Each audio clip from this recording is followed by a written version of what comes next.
Thanks so much for the kind introduction, Andre, and also to the organisers for giving me this opportunity, which actually means a lot to me, and also, of course, for the traditional custodians for welcoming us to this land, which was never ceded.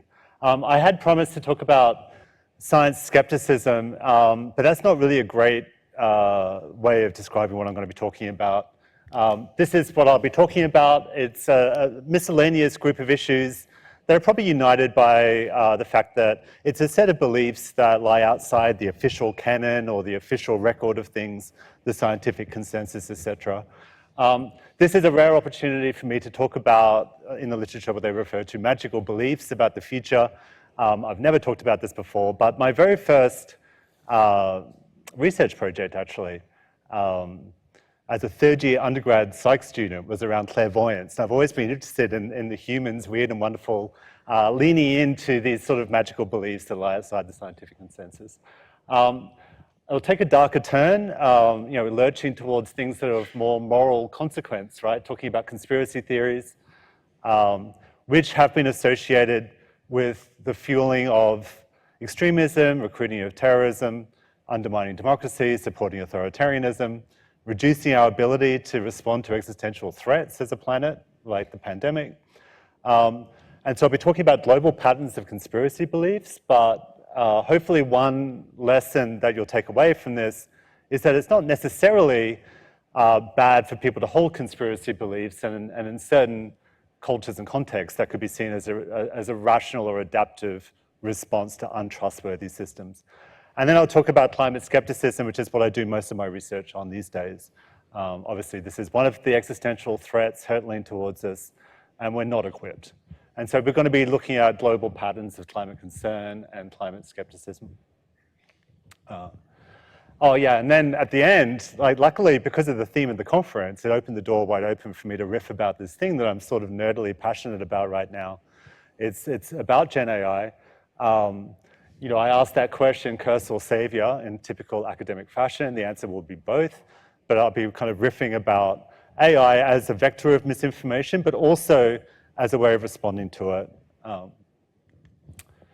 Okay, let's talk about magical beliefs about the future. This is work that at the time was my postdoc, Emily Harris. She led this, but also Tassiano Milfont. There has been cross-cultural research or cross-national research done on this for a long time, but it was typically 2-nation comparisons, 3-nation comparisons, that kind of lens. So I was just trying to get a bigger portrait of the situation. And so at the beginning, we just harvested data from the International Social Survey Program. And this is old data now, and it's only 16 regions, but you've got to start somewhere, and the measures aren't great. But one thing about drilling down to these 2 dimensions of magical beliefs, belief in luck charms and the belief that you can forecast the future, it's because there's a degree of universality around those 2 issues. Just about every culture in the world has a version of that. Psychologically, I guess it helps restore a sense of certainty and meaning in chaotic and difficult to control times, right? So people lean into this all around the world. So it's a good couple of dimensions to focus on. This isn't how I analyzed the data when we originally did it, but I just wanted to go into the detail because it might be more fun to be able to spot your own region or your own country. The yellow lines here is belief in luck charms, and the red one is belief in precognition. And I know that's a busy graph, but basically it's pretty simple, really. It's just like there's 2 countries that really pop out above the rest, Russia and Latvia, and then the next tier, Czech Republic and Slovakia. Okay, so what unites all those 4? Right? The argument is that these are countries for which there was a strong influence of the Romani diaspora and Romani cultures, big emphasis on these types of cultural practices. And even though there are numerical minority in those countries, the idea is that over the centuries, these practices have sort of permeated into the DNA of those countries. Also, ex-Soviet states or ex-Soviet satellite states in a couple of cases. And so that's another argument, is that in the era where religion was people weren't able to practice religion in the communist era, people leaned into these types of beliefs as a substitute. Yeah, maybe. Obviously, these 16 regions, that's a very incomplete picture. There's one Asian country, there's no African countries, there's no South American countries. So we started just collecting our own data, just trying to plug in some gaps in that portrait and improving the measures. So this is more recent data across 25 nations. And again, apologies for the busy slide. But again, actually, it's surprisingly simple, what we're looking at here. So these are standardized scores. And if you just focus on the things down the bottom, can you see the pattern, right? It's pretty clear. Australia, Canada, Germany, Ireland, New Zealand, Sweden, the UK, and the US. What unites those, right? It's these Western, educated, industrialized, wealthy nations. By the way, I say educated, but just like in parentheses, education levels were not correlated with belief in these things, right? So, I mean, some people say, well, this is like what you'd expect. It was in the West that there was the post-Enlightenment era, and so there was sort of a low-key stigmatizing, sometimes high-key stigmatizing of magical beliefs, and you know, like sometimes suppression of things associated with paganism. Also Christian cultures, right, that we're talking down the bottom here. And Christianity has traditionally had a bit of an antagonistic relationship with magical beliefs like this. All right, so if you go up the top, it's a different story. By the way, we only have one of those East European nations that popped in the last survey, but it popped again here.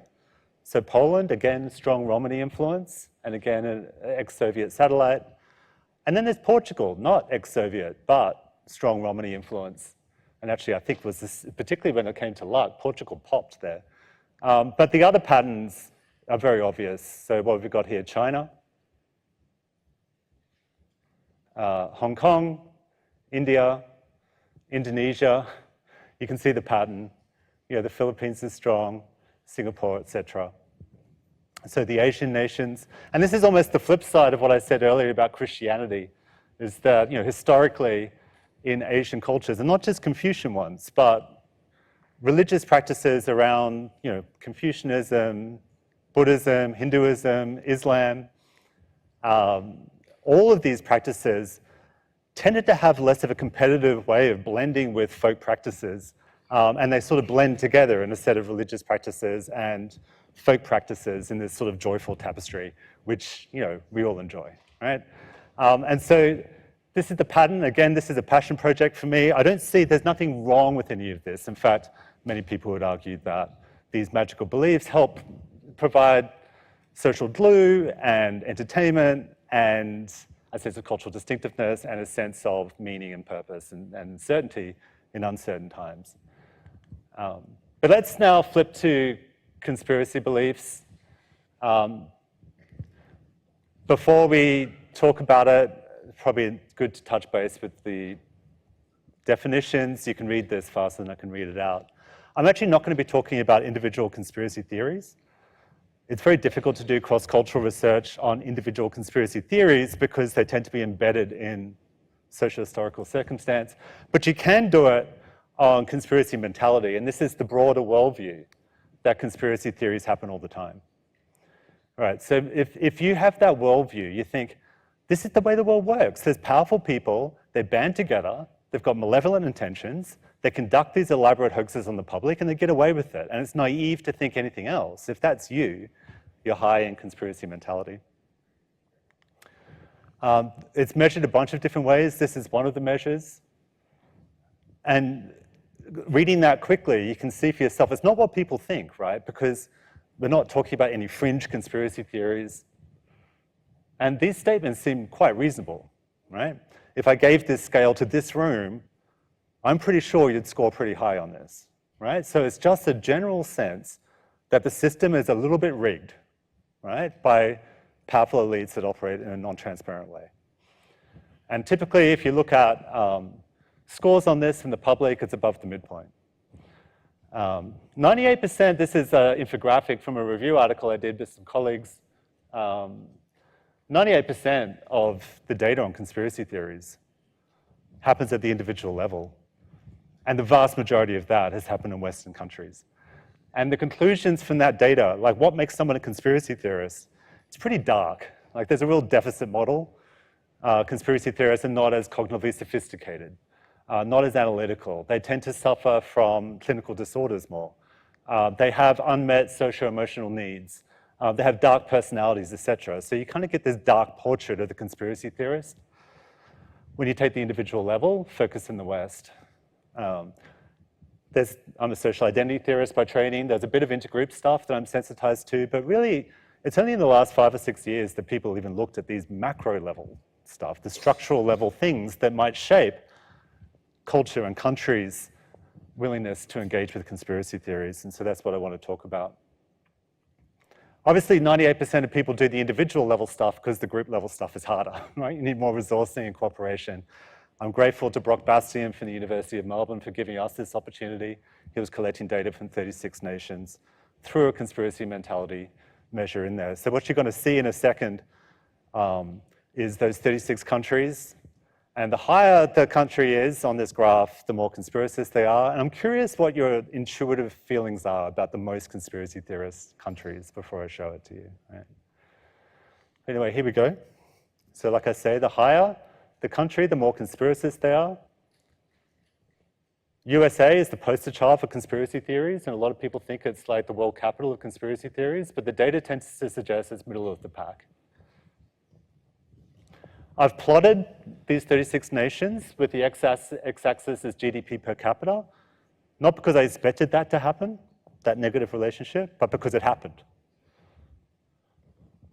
Right? It's the wealthier, more affluent countries tend to be lower on conspiracy theories. And I'm a social psychologist. I don't think automatically in terms of economic variables, but there it was. Turns out I probably should have thought about it because in political science, they talk about this all the time, not about conspiracy theories, but about trust in government. And so they made the case that economic performance is a very strong proxy that people use for the trustworthiness of government. Right? And so maybe that's what's going on here. We also found at the individual level, by the way, like the extent to which people think the economy is going well, they're less conspiracy theorists. So you've got theory and the individual level and the group level sort of converging to tell that economic story, which was news to me, but that's why we do empirical research, I guess. That's just one data set. I did an analysis of an old data set with a weaker measure. And then there was a couple of other data sets that were coming out about the same time. So Sam Pearson and I, sorry, whose face was up there before and I never introduced down the front. I couldn't have done this without Sam, my postdoc. That GDP per capita thing just kept coming out every time. The richer countries, less conspiracist. A lot of people think inequality is going to be a big predictor because it is at the individual level. If you ask people, do you perceive inequality in your nation, that's very strongly correlated with conspiracy theorists. But at the structural level, not so much. Right? It's the same deal with the Hofstadter cultural dimensions. You measure these individually, and they correlate with conspiracy mentality. At the structural level, there was a bit of action around individualism, collectivism. I'm not sure how much I trust it. The theoretical, by the way, the collectivist country is more conspiracist. The theoretical argument, one of them is that maybe in collectivist countries, people put more epistemic authority into their kind of relational ties. So it's sort of, truth is wikied up from family and friends and people in your immediate social circles, so you're more open to unofficial accounts of things. Maybe. I actually think that maybe this is just an artifact of what's going on down here, because collectivist cultures are also less democratic on the whole and more corrupt. And what we're seeing here is that to the extent that your country is lower in democracy and transparency, you're more conspiracy theorists. And to the extent that it's more corrupt, objectively, then you're more conspiracy theorists. And this is what I meant before about conspiracy theorizing as a rational or adaptive cynicism in the face of objective realities. So for many countries and cultures, the biggest source of misinformation and lies and propaganda could be your government or your military or whatever it is. And so it's perfectly rational to have a heuristic mistrust in those official messages. So to be able to talk about this, you have to wean yourself off that deficit model of conspiracy theories, right? This is a reminder why we care about conspiracy beliefs in the first place.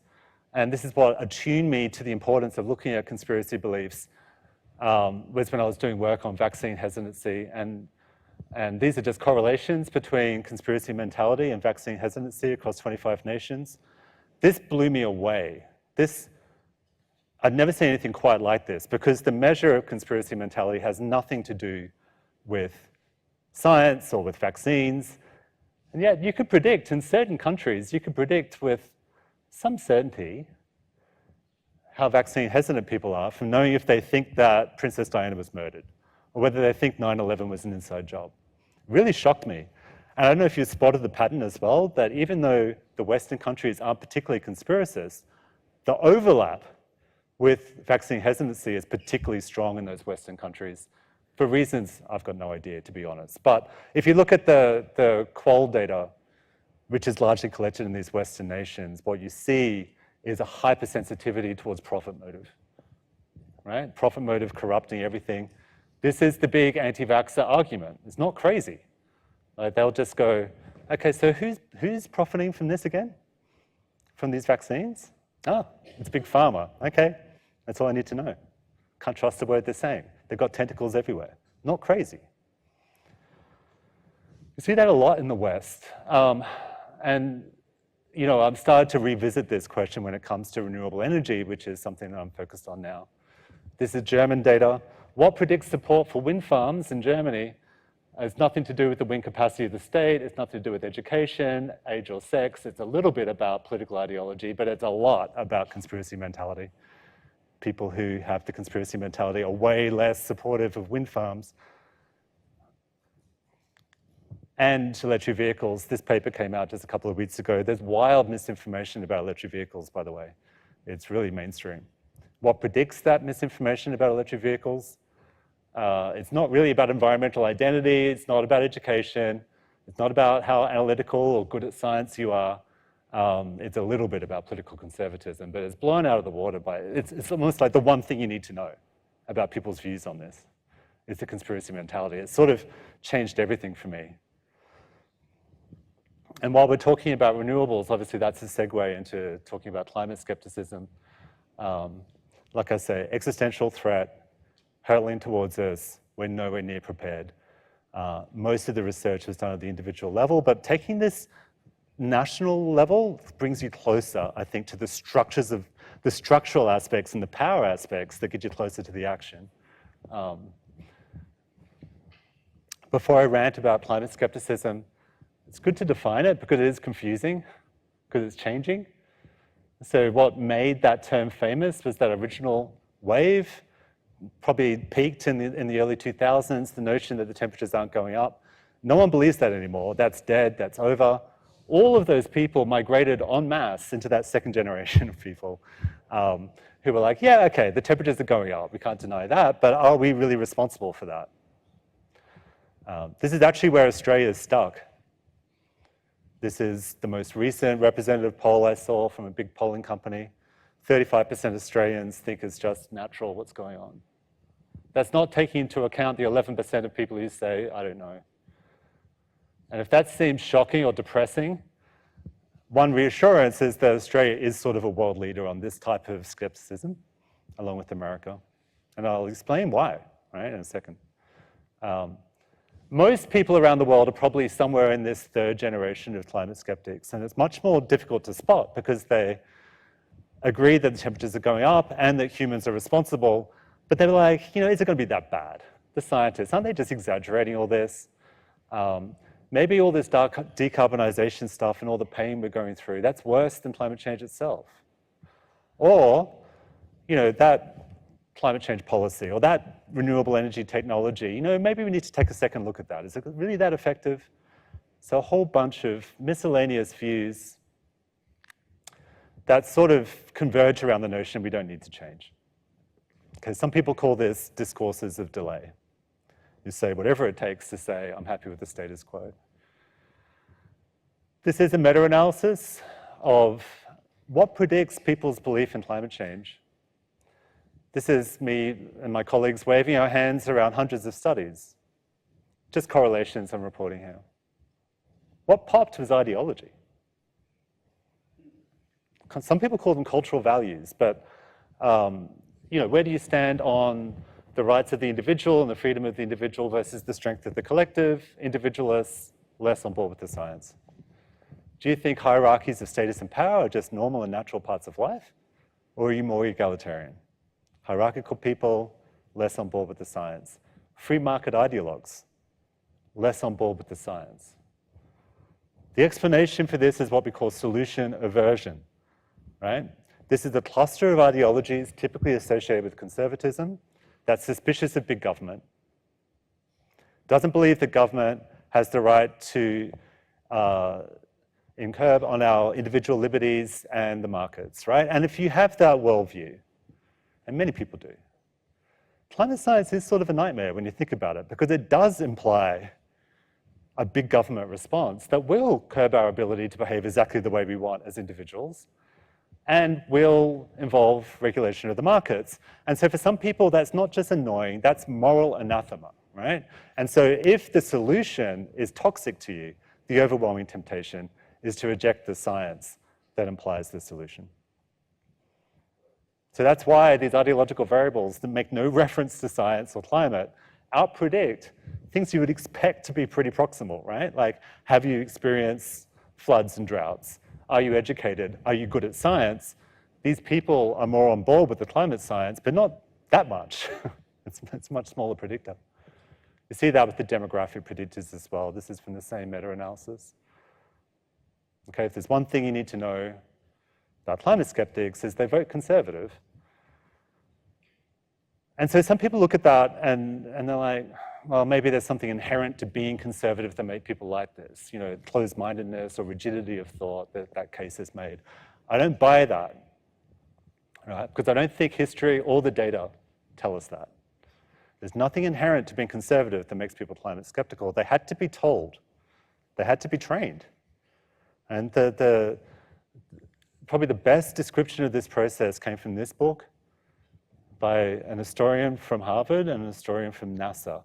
And one thing I love about historians is just how thrillingly detailed they get, and specific. And they're like, climate skepticism, it's these three guys. They started it in America.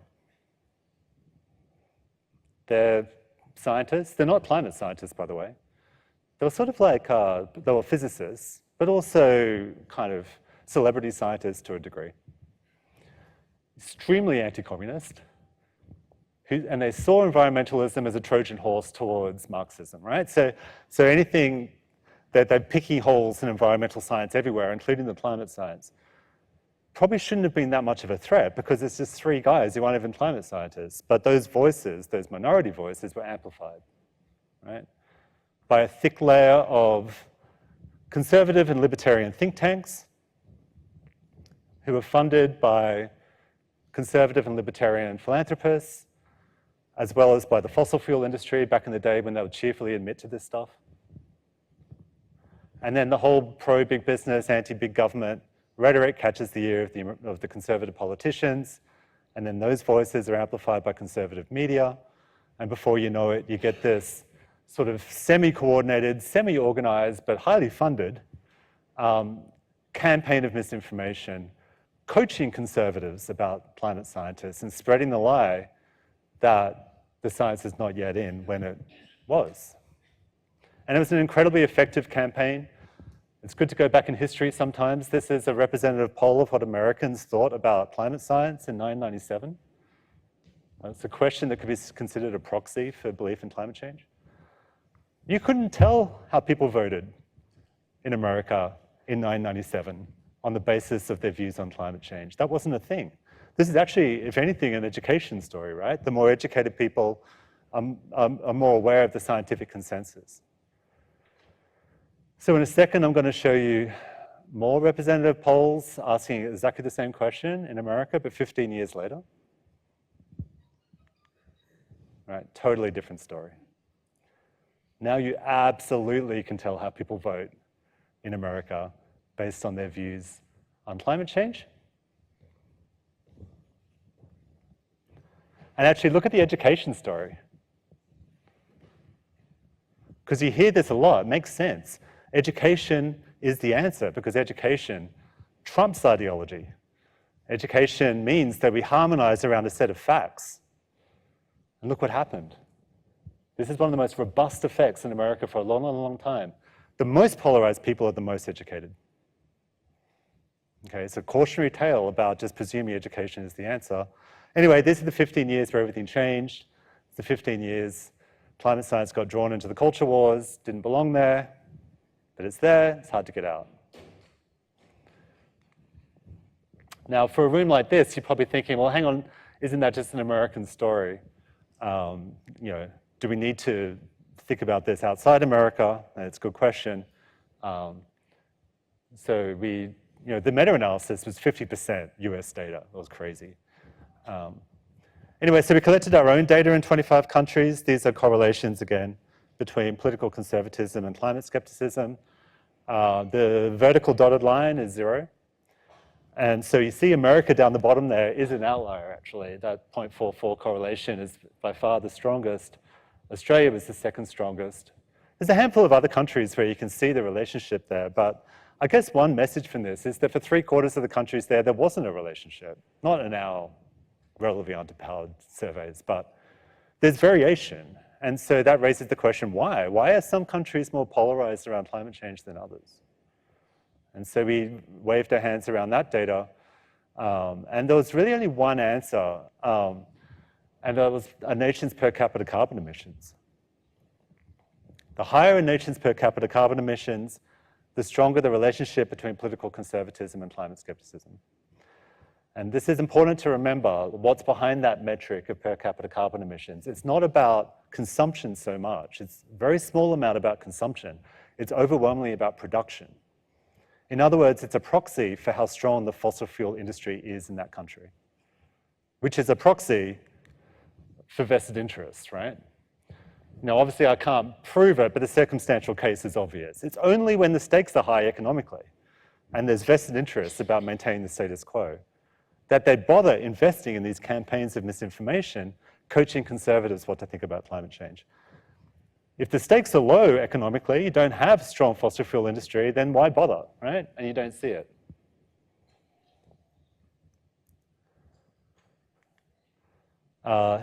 This is another study saying something similar. This is actually data that was dropped by a group of Greek information systems people, and they got 15 million tweets around the world about climate change, found a way to code them for how climate skeptical they were and also how aggressive they were. So Sam found the data set, cleaned it, geolocated it as much as he could. And what we're looking to see is if there's regional differences in how climate skeptical the Twitter sphere is. And we originally did it just in America, looking at the different states in America, and it's a very clear relationship. I don't think this, oh yeah, it is.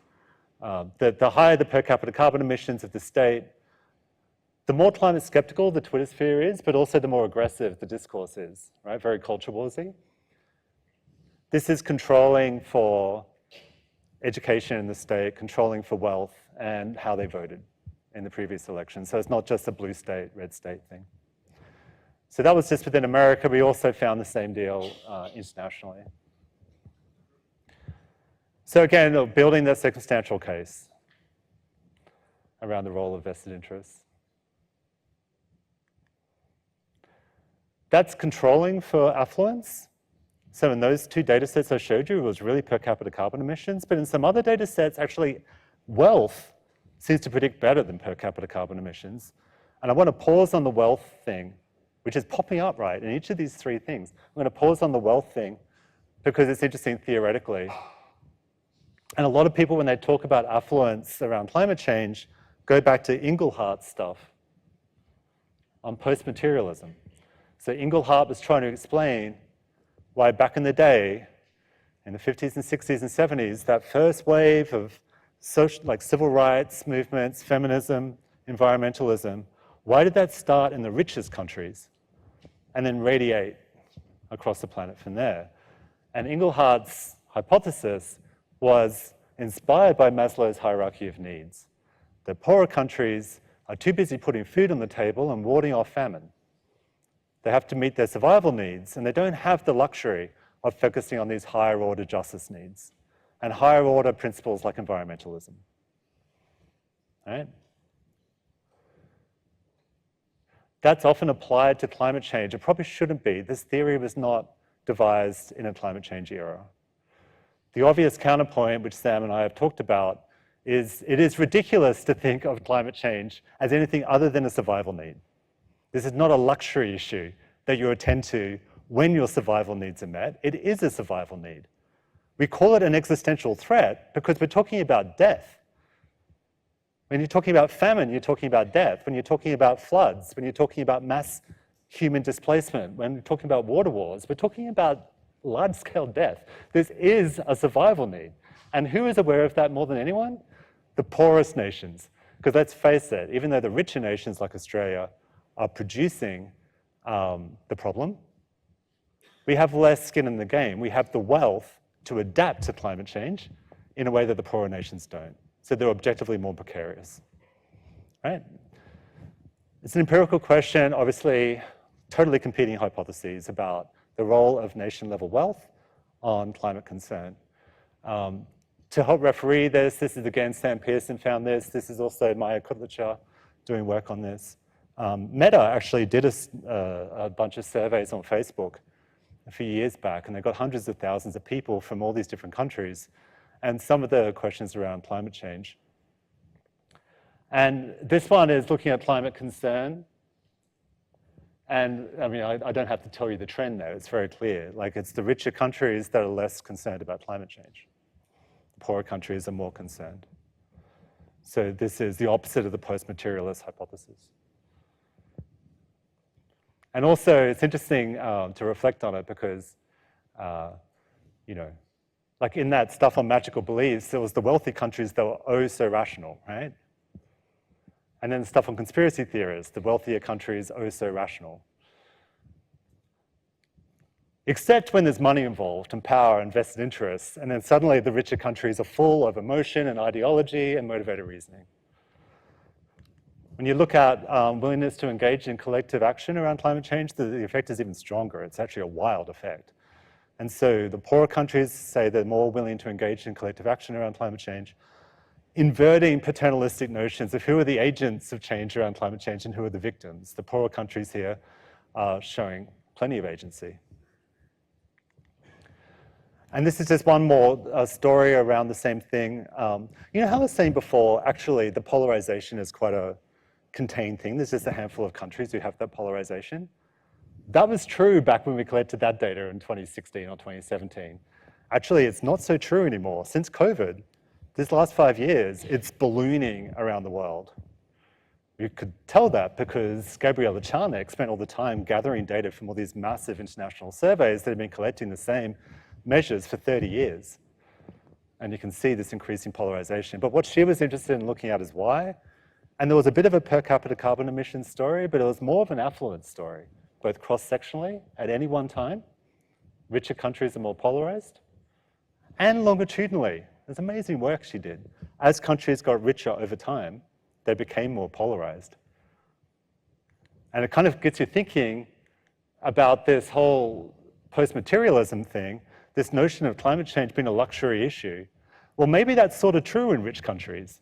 It is a luxury issue, and the luxury that we have is to treat it like it's an ideological plaything, to play political kind of culture warsy games around climate change, okay, to engage in bullshit around climate change. That's the luxury we have in the richer countries. Anyway, I sometimes get accused of being depressing. And yeah, I mean, whatever.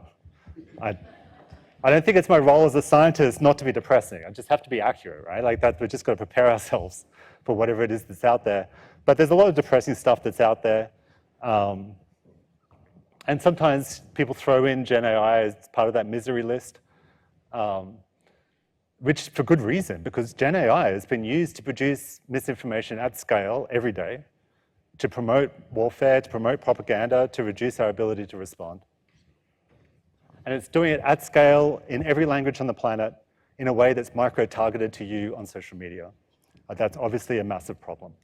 But if it can do that, if bad faith actors can do that for evil, then you should be able to do it for good as well. And if I want to end on a more upbeat note, I don't know how many of you have seen this paper, and Science came out a few months ago.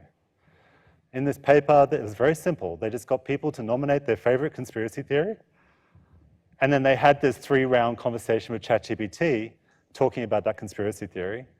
And at the end, they were 20% less likely to believe their own conspiracy theory, an effect that lasted 2 months later and generalized to other conspiracy theories as well. And when I saw that, I was like, I couldn't believe my eyes, because I do conspiracy theory research. It's notoriously difficult to get people to back away from their conspiracy theories. And so I sort of went back to my lab and I was like, drop everything. This is what we're doing now. ChatGPT research on climate change aligned issues. Again, Sam Pearson is the one who made this possible. By the way, this all works through a Qualtrics environment. So that's what you're seeing at this point. This one's about wind farms. People get to write about what they think about wind farms, and then they're nudged to elaborate on that. This is Sam typing this in as a demonstration.